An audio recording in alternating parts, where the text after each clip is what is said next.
जय हिंद बच्चों। तो यहाँ पर हम आपके लिए अर्धवार्षिक परीक्षा 2025-26 का विषय हिंदी का कक्षा छठवीं का प्रश्न पत्र हल करने वाले हैं। अगर आप लोग क्लास 6 में हैं, हाफ ईयरली एग्जाम 2025-26 देने जा रहे हैं, तो ये प्रश्न पत्र आपकी एग्जाम के लिए इम्पोर्टेंट हो सकता है। तो आप लोग इन सभी क्वेश्चंस को अच्छे से तैयार कर लीजिएगा। अगर आपको वीडियो पसंद आती है तो वीडियो को लाइक करिएगा, चैनल को सब्सक्राइब करिएगा एंड वीडियो को अपने दोस्तों में शेयर करना मत भूलिएगा। ठीक है, तो चलते हैं एक एक करके यहाँ पर हम लोग सभी प्रश्नों को हल करेंगे। तो यहाँ पर हमारा सबसे पहला प्रश्न है, निम्नलिखित गद्यांश को पढ़कर दिए गए प्रश्नों के उत्तर दीजिए। एकाएक 4 बजे श्यामा की नींद खुली, किवाड़ खुले हुए थे। वह दौड़ी हुई कॉर्निस के पास गई और ऊपर की तरफ ताकने लगी। टोकरी का पता न था, संयोग से उसकी नज़र नीचे गई और वह उल्टे पांव दौड़ती हुई कमरे में जाकर बोली, भैया अंडे तो नीचे पड़े हैं और बच्चे उड़ गए। अब यहाँ पर जो हमारा का प्रश्न है, उपरित गद्यांश का शीर्षक और लेखक का नाम लिखिए। शीर्षक का मतलब है पाठ का नाम बताइए और लेखक का नाम बताना है। ठीक है, तो यहाँ पर जो इसका शीर्षक बनेगा नादान दोस्त। क्या बनेगा? नादान दोस्त। ठीक है, और इसको जो लेखक है वो है प्रेमचंद। कौन है? प्रेमचंद है। ठीक है, तो शीर्षक हो जाएगा नादान दोस्त। ठीक है, और इसके जो लेखक हो जाएंगे वो हो जाएंगे प्रेमचंद। इसके बाद इसी में आपका खा प्रश्न है, 4 बजे किसकी नींद खुली? तो 4 बजे श्यामा की नींद खुली। किसका पता ना था? तो टोकरी का पता ना था। कार्निस के पास कौन दौड़ी हुई आई? तो कार्निस के पास जो है श्यामा दौड़ी हुई आई। अंडे कहाँ पड़े थे? अंडे नीचे पड़े थे। ठीक है, तो यहाँ पर हमने पहला प्रश्न अच्छे से हल कर लिया है। इसके बाद आपका दूसरा प्रश्न है, निम्नलिखित पद्यांश का संदर्भ सहित भावार्थ लिखिए। यानी संदर्भ मतलब आपका शीर्षक का नाम बताना है और कवि का नाम बताना है। तो कवि इसके हो जाएंगे कबीर दास जी। कौन हो जाएंगे? कबीर दास। और ये शीर्षक हो जाएगा दोहा। ठीक है, इसके बाद दोहा क्या दिया गया है, आवत गारी एक है, उल्टत होई अनेक, कहे कबीर नहीं उलटिए, वही एक ही एक। इसका मतलब कबीर दास क्या कहना चाहते हैं? कबीर दास कहना चाहते हैं कि जब कोई व्यक्ति गाली देता है तो वह एक ही होती है, लेकिन यदि हम उसे पलटकर जवाब देते हैं तो वह अनेक हो जाती है। इसलिए हमें गाली को पलटकर जवाब नहीं देना चाहिए, क्योंकि ऐसा करने से वह एक की एक ही रह जाती है। तो हम यहाँ पर बोल रहे हैं, आप लोग कॉपी निकाल लीजिए, उसमें आप लोग नोट कर लीजिए। ठीक है, एक बार फिर से बोल देते हैं। कबीर दास जी कहते हैं कि जब कोई गाली देता है तो वह एक ही होती है, लेकिन यदि हम उसे पलटकर जवाब देते हैं तो वह अनेक हो जाती है। इसलिए हमें गाली जो है पलटकर नहीं देनी चाहिए, क्योंकि ऐसा करने से वह एक की एक ही रह जाती है। ठीक है, इसके बाद है निम्नलिखित प्रश्नों के उत्तर दीजिए। बुद्धंग सिंह द्वारा साहस का कौन सा कार्य किया गया था? ये आंसर आप लोग जो है कमेंट करके बताएंगे। ठीक है, जिसका आंसर सबसे पहले आ जाएगा उसका आंसर हम कमेंट में पिन कर देंगे।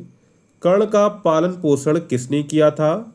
तो कर्ण का पालन पोषण किया था राधा ने। किसने किया था? राधा ने किया था। डॉक्टर राजेंद्र प्रसाद कौन थे? तो डॉक्टर राजेंद्र प्रसाद जो है भारत के प्रथम राष्ट्रपति थे। सोना को छोटे बच्चे क्यों प्रिय थे? तो सोना को छोटे बच्चे इसलिए प्रिय थे क्योंकि वे उससे बहुत प्यार करते थे और उसे खिलाते थे। रसकान ने कौवे को भाग्यशाली क्यों कहा है? रसकान ने कौवे को भाग्यशाली इसलिए कहा है क्योंकि वह नंद बाबा की गाय चराते हुए श्री कृष्ण के माथे से गिरी हुई रोटी के टुकड़े को खा रहा था। एक बार आंसर फिर से सुन लीजिए। रसखान ने कौवे को भाग्यशाली इसलिए कहा क्योंकि वह नंद बाबा की गाय चराते हुए श्री कृष्ण के माथे से जो रोटी गिरी थी उसके टुकड़े को खा रहा था। ठीक है, इसके बाद आपका चौथा प्रश्न है, कबीर दास अथवा सुभद्रा कुमारी चौहान का संक्षिप्त जीवन परिचय यहाँ पर आपको देना है। इन दोनों में से किसी एक का आप लोग यहाँ पर जो है जीवन परिचय लिख सकते हैं। इसके बाद आपका पांचवा प्रश्न है, निम्नलिखित शब्दों के विपरीतार्थक शब्द यानी कि आपको विलोम शब्द यहाँ पर लिखने हैं। शब्द लिखिए। बाहर, तो बाहर का विलोम आपका हो जाएगा अंदर, क्या हो जाएगा, अंदर हो जाएगा, ठीक है। गलत का आपका सही हो जाएगा, ठीक है। यस का आपका क्या हो जाएगा, यस का आपका अपयस हो जाएगा, ठीक है, अप यस हो जाएगा।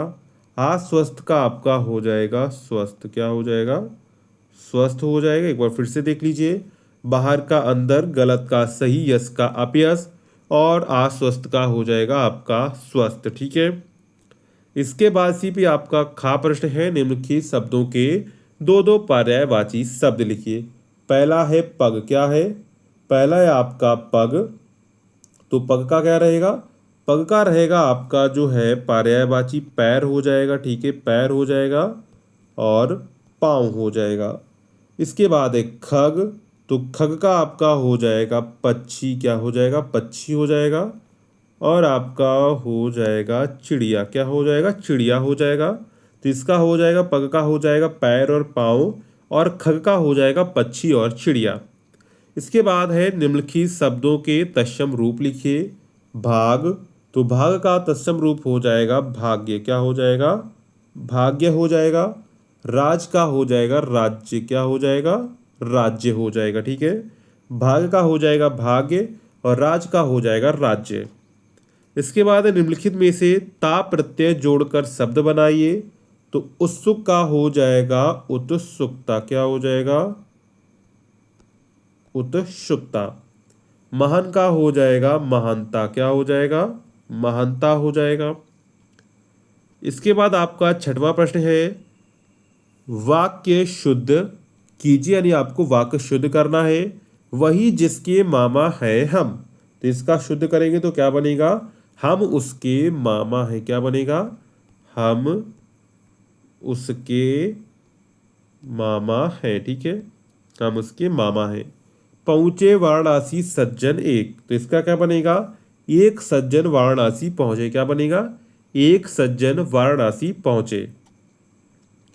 इसके बाद आपका सातवां प्रश्न है शुल्क मुक्ति के लिए प्रधानाचार्य जी को प्रार्थना पत्र आपको एक लिखना है। क्रिया की परिभाषा उदाहरण सहित आपको यहाँ पर लिखनी है। तो क्रिया की परिभाषा क्या बनेगी, नोट कर लीजिए आप कॉपी में। जिन शब्दों से किसी कार्य के होने या करने का पता चलता है उन्हें क्रिया कहते हैं, जैसे पढ़ना, लिखना, खेलना, खाना आदि। क्या बनेगा, जिन शब्दों से किसी कार्य के होने या करने का पता चलता है उन्हें क्रिया कहते हैं, जैसे पढ़ना, लिखना, खेलना, खाना आदि। निम्नलिखित में से किसी एक पर आपको निबंध लिखना है। गाय अथवा मेरा विद्यालय। इसके बाद आपका 10वां प्रश्न है निम्नलिखित शब्दों के आपको यहाँ पर अर्थ लिखने, क्या करना है, निम्नलिखित शब्दों के अर्थ लिखिए। पहला है ज्ञान, तो ज्ञान का अर्थ क्या होगा, ज्ञान का अर्थ होगा जानकारी, क्या होगा, जानकारी होगा या फिर आपका बोध होगा, ठीक है। दिशी, तो दिशी का हो जाएगा आपका दिशा, क्या हो जाएगा, दिशा हो जाएगा। गुमी, तो गुमी का हो जाएगा खोई हुई, क्या हो जाएगा, खोई हुई। इसके बाद सगाई, तो सगाई का हो जाएगा रिश्ता, क्या हो जाएगा, रिश्ता हो जाएगा। इसके बाद आपका 11वां प्रश्न है निम्नलिखित शब्दों में संधि विच्छेद करके लिखिए। ये है क्या है, सूर्योपासक, तो इसका क्या बनेगा, इसका बनेगा सूर्य धन उपासक, क्या बनेगा, सूर्य धन उपासक, ठीक है। इसके बाद दिव्य शास्त्र, तो इसका क्या बनेगा, इसका बनेगा दिव्य धन शास्त्र, क्या बनेगा, दिव्य धन शास्त्र बनेगा, ठीक है। इसके बाद आपका 12वां प्रश्न है नीचे दिए गए समूह का के लेखकों के सम्मुख उनकी कृतियां समूह खा से चुनकर अपनी पुस्तिका में लिखिए। तो सबसे पहले है सुमित्रा नंदन पंत। कौन है, सुमित्रा नंदन पंत, तो इसका इनका बनेगा चिदम्बरा, क्या बनेगा, चिदम्बरा, ठीक है, चिदम्बरा। अगर हम लोग यहाँ पर देखेंगे तो चिदम्बरा आपका हो जाएगा, सुमित्रा नंदन पंत हो जाएगा चिदम्बरा, ठीक है। प्रेमचंद, तो प्रेमचंद का हो जाएगा मानसरोवर, क्या हो जाएगा, मानसरोवर हो जाएगा। इसके बाद है भारतेंदु हरिश्चंद्र, तो उनकी हो जाएगी भारत दुर्दशा। क्या हो जाएगी? भारत दुर्दशा। इसके बाद है सुभद्रा कुमारी चौहान, तो इनका हो जाएगा जौहर। क्या हो जाएगा? जौहर हो जाएगा सुभद्रा कुमारी चौहान का। इसके बाद है महादेवी वर्मा, तो इनका हो जाएगा नीरजा। ठीक है। इसके बाद श्याम नारायण पांडे, तो इनका हो जाएगा प्रताप हो जाएगा। ठीक है। इसके बाद रसखान, तो रसखान का हो जाएगा सुजान रसखान। इसके बाद है गणेश शंकर विद्यार्थी, इनका हो जाएगा मुकुल। क्या हो जाएगा? मुकुल हो जाएगा। एक बार फिर से देख लीजिए। सुमित्रानंदन पंत का हो जाएगा चिदम्बरा। प्रेमचंद मानसरोवर। इसके बाद भारतेंदु हरिश्चंद्र का हो जाएगा भारत दुर्दशा। सुभद्रा कुमारी चौहान का हो जाएगा जौहर। महादेवी वर्मा का हो जाएगा नीरजा। श्याम नारायण पांडे का हो जाएगा प्रताप। सुजान रसखान का हो जाएगा सुजान रसखान। और गणेश शंकर विद्यार्थी का हो जाएगा मुकुल। ठीक है।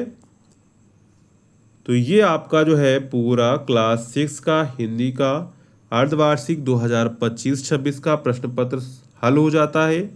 अगर आपको ये वीडियो पसंद आई हो तो वीडियो को लाइक करेगा, चैनल को सब्सक्राइब करेगा और टेलीग्राम व्हाट्सएप ग्रुप को ज्वाइन करना मत भूलिएगा। मिलते हैं नेक्स्ट वीडियो में, तब तक के लिए जय हिंद बच्चों।